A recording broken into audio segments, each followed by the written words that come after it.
Ready when you are. Okay. An overcast day in 1956. In downtown Mobile, on a busy sidewalk, she stands. She and her favorite auntie, dressed in their Sunday best, underneath a sign that says colored entrance. Because somebody said it was in black folks' best interest to stay separate but equal. But this girl, all 4 feet and 6 years of her, will never succumb to complacency, nor bear the burden of mediocrity.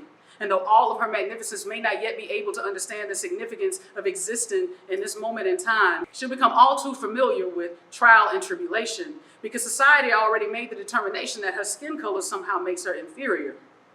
And I wonder deep down, does she know that it's just because they fear her and everything she's capable of? See, this black girl magic be kind of hard to hide or contain. It comes with a crown, and the essence of royalty is constantly pumping through your veins. It shows off a glow of melanated skin, illuminating a light so bright that even the sun starts to look dim. So quite naturally, some folks just might be afraid of you.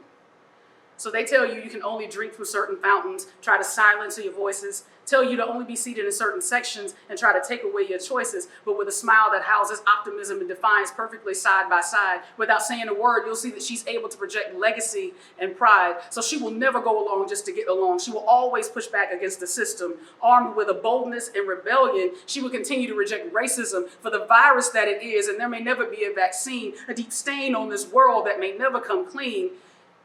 She will continue to break down barriers, and so will her sons and her daughters, never looking back, and never will they falter. And they will continue to shape this world, one beautiful soul at a time. And it's because of their sacrifices that now colored entrance signs are now museum exhibits, so that we are reminded of segregation's ills and days that we hope to never revisit. A black Cadillac pulls up to 1728 West Pritchard Avenue. As the passenger door swings open, waves of cannonball adderley drift from the speakers to greet me, all the while my mother's words slam me in the back of the head, colliding with the two. Why don't you run out of this house without giving me a kiss goodbye? Sorry, Mom. I guess I was just a little excited.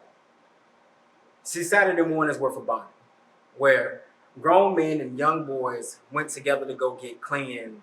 Going to the barbershop truly had meaning. I embraced the click, hum, and the sight of follicles falling down the front of the cake because I knew that meant I was on my way to being sharp as a razor's edge, but as fate would have it, times like this didn't always exist. So it was these moments and these stories that I heard from my elders that I never wanted to miss. See, it's a shame that in my lifetime, I know what it means to be valued for your service, but not enough of a person personally accused of being something that I am not. All because I don't look like the next of kin, all the while I am truly proud and confident in my skin. So to hear that my grandfather, who fought for the red, white, and blue, had to come back home and have his hair cut in a living room lets me know that we aren't too far removed, because race and class still loom. The barber pole above the door while 4 little kids play on the living room floor, all the while Papa sat in a heavy metal chair, because sitting in shops like we were at that time were very, very rare. And not so much in the big cities, but sometimes in the rural towns, to have someone like this you were unable to even get down with. So this is why when you met someone that tended to you with care, my grandfather would jokingly say, "See, son, this is why we don't cheat on our barbers." So I recall these stories. I flip the switch to hear the hum as I glide these clippers across my father's skull. And I watch these follicles falling down the front of the cake, because just like back in the day, this is more than just grooming. This is a bonding experience. All she saw was a pretty dress in the window. I saw the reflection of my fear staring back at me.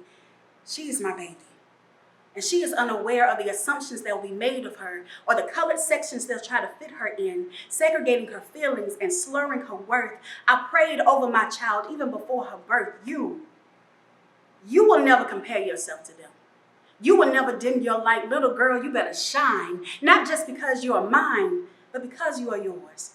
And even if you don't get an invite, you have every right to unlock and walk through doors, head held high, because you are a beautiful honey-dipped black parade. You are not a second-class citizen.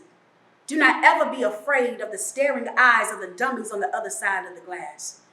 They are just mannequins, stiff in their ways, never moving or growing or learning anything different. You have the duty to speak, but not to make them listen, because listen, you are not their paper doll to the Black experience, because your dress is cut from a different cloth and it can't be found in a store. You are so much more than what their dead eyes can see. You are to live out loud, always proud, never sorry, because your royalty is stitched in the seams.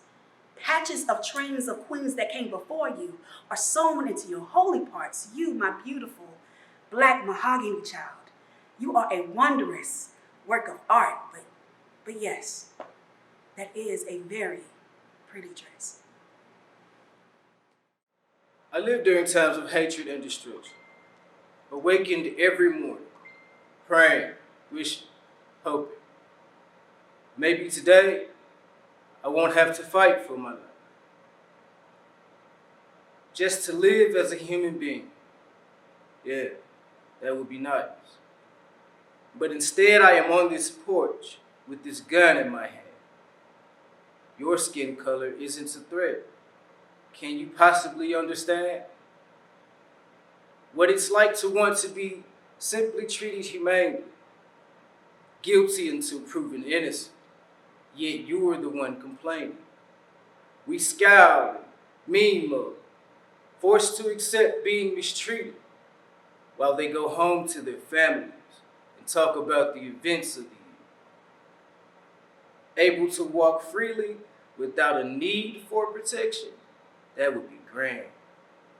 Yet instead, I am here on this porch with this gun in my hand.